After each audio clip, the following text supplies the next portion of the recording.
What's up, lads? I actually streamed last weekend, guys, for the first weekend in years as I've moved to an area with better internet. And with that being said, this is the game that I have here going as Albania. We've actually become the world's 7th great power here in the date of 1519, which is pretty good.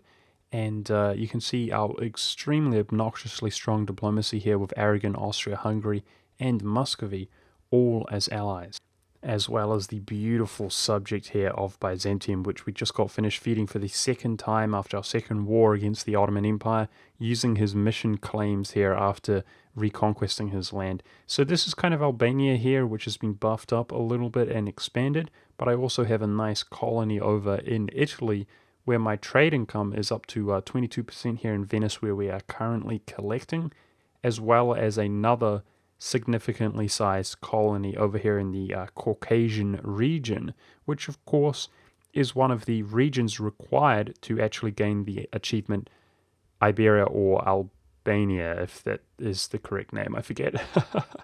Obviously needing to own both Iberia and the Caucasus as Albania. But I was having a really good game here, guys, as you could see, and I decided, as I had a little bit of embarrassing, quite frankly, live trial and error action as the nation or the one province miner of Albania, I thought, why not try to help you guys do this opener, as my opener seemed pretty strong and definitely replicable. Before we move on, though, take note that I have rank 1 of each advisor. We're making income here of 3 per month, despite maintaining my armies. And yeah, if we look at our economy, we have 7.77 gold income per month. Wow, and that is due to taking Kosovo. So just keep that in mind going into the future. But speaking of which, I'm going to try to demonstrate how you guys can achieve this yourself. And if you want to see the continuation of this game, make sure to tune into my live stream next weekend. The first move that we're going to be making is going to be attacking Serbia.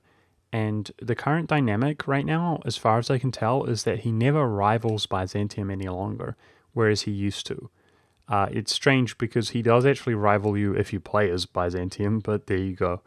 The AI currently does not seem to rival Byzantium, and what that means is that he's going to be allied with Byzantium. We're going to take advantage of the Ottomans attacking Byzantium and calling in Serbia to actually be able to attack Serbia and defeat Serbia, Byzantium, and his ally Bosnia. If we put our spy network inside of Serbia to actually fabricate upon Kosovo, which is the higher development province, that's going to result in you making a claim right about the same time as the Ottomans do on Byzantium, which means the worst case scenario, they jump into war against Byzantium first, but you're going to have plenty of time to make sure that you have your own claim and you're ready to go. Otherwise, more often than not, you're going to find that Hungary is very much obtainable as an ally. And this is primarily due to you being near him, but also being a Catholic, as opposed to, for example, Byzantium, who is a little bit more powerful, but you are Orthodox in the beginning of the game. So as well as having one diplomat fabricate on Serbia, we're going to have one diplomat try to improve relations with Hungary and ideally gain an alliance with him before we declare our first war. Hungary is ideally placed to actually ultimately be very likely to help you against both Venice and the Ottomans, who obviously each have a province where we have our Reconquest CB to be utilized against them. Now, the Ottomans will give a tell who they intend to attack because they actually orient their troops over there. And what I do is I use one of my lightships to protect trade in Constantinople once we have a merchant there to actually provide some vision on the troop movements of the Ottoman Empire. Let's assume that they're actually gunning it for you and they're coming near Albania, ready to declare war. The best course of action, of course, is to turn your army maintenance up, but also to join the Genoan Trade League. As you begin guaranteed by Venice, and you'll be backed up by the Genoan Trade League, that was very much winnable at this stage, and what you'll find is that it usually deters them from actually attacking you. As you can see here, just by improving relations, grabbing a royal marriage, I've managed to ally Hungary here, who in my case is rivaling Venice, so that's good. In this recording, the Ottomans were a little bit funny because they looked like they were going to attack Jandar and then they moved around not knowing exactly what to do, eventually just going in against Byzantium anyway, so I'm just going to skip ahead a little bit until we reach that point. But in the meantime, as you can see, I'm improving relations with Milan, and this is something that I suggest doing just because he's also relatively obtainable as an ally, and he can actually help you against Venice in the future regardless of whether he's rivaling Venice or not, as long as you promise him land because he has the reconquered core that he'd size of Brescia. Now, there's one thing crucially important to understand about the declaration of war here against Serbia, and that is that within a very short period of time upon the Ottomans declaring war, they will actually stack wipe Byzantium in his capital city. They will blockade his capital city and be obviously sieging it down, and this is going to prevent Byzantium from guaranteeing Serbia. So we wish to actually declare the same war against Serbia within years of the Ottomans declaring upon Byzantium. And this way Byzantium will be called to arms, which is significant for my strategy to actually have a strong start. Now keep in mind, guys, that I have about 8k troops, and that's because I used the edict in our capital city to reduce development cost, as well as actually appeasing the burghers, their loyalty to reduce development costs a little bit more. And Skanderbeg, our ruler, has amazing stats. I've been boosting development in my capital city, just completely dedicated to that with the exception of my military points. And I highly suggest that you guys do the same thing, because it's going to improve your economy, but also improve the size of your loans and also your force limit. Otherwise, you'll notice that I'm focusing down Bosnia. Now, this is something you definitely want to do, and the reason is because we're fighting Bosnia, but the Ottomans are not. So he's not exactly going to carry us to victory here. We wish to occupy every one of his provinces and sit on his capital city, and this is going to allow us to peace him out without even sieging down his capital city. In fact, if you can do this decisively enough, it's actually a very profitable war, because it can take just over a month, and we're going to gain some war reparations, but also some cash from Bosnia. More importantly, though, he's going to be separately peacing outside of the war, then we just need to focus on Serbia and Byzantium. Just keep in mind that this war can be a little bit tricky, and I did struggle myself, mostly due to bad luck. I also had some bad things happen, like Skanderbeg dying, and that's kind of inevitable. Often with my strategies, I try to give you guys some options or a very powerful move. It doesn't necessarily mean that it's going to work out for you every time. In this case, he actually attacked me in the mountains. I was able to reinforce and defend him there, but ideally you should siege down Bosnia without making any engagements whatsoever.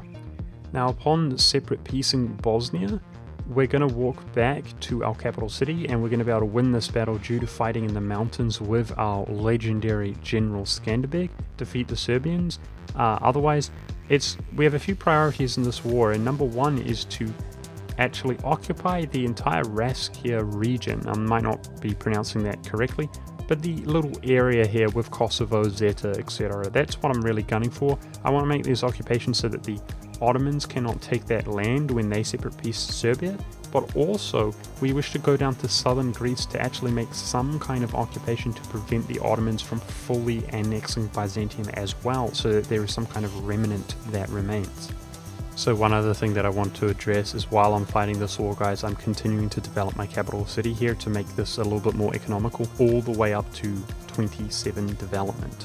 One of the reasons that is that I want my force limit to be near 9. 8 is okay as well, we can just be 1 over our force limit. But what you're going to find is that if you actually occupy Akia down here in southern Greece, that the Ottomans typically will not take his Mauryan or Achaean provinces. This is actually going to flip the capital city to Moria itself, which is going to make his fort level 9. And we're going to require 9k to actually be able to siege that down, which can absolutely break your bank if your force limit is only 6 or so, as it was in the beginning of the game. The other thing we can do is that our estate of nobility actually has a little bit of influence on it. So we can go ahead and take one of the options, which improves the loyalty and the influence at the cost of prestige.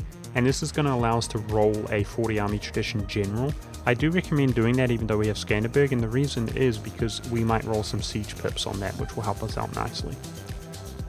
So getting the ideal piece out here, guys, it will come down to some meticulous control. I suggest if you're struggling to get onto southern Greece, for the reason you can see here that he has a significant amount of troops and the Ottomans are not paving our way to success, you can actually use your navy to transport troops over to Athens, where he's sieging down those provinces, and you're going to be both safe at sea due to the Ottomans controlling the seas, but also safe on Athens as well.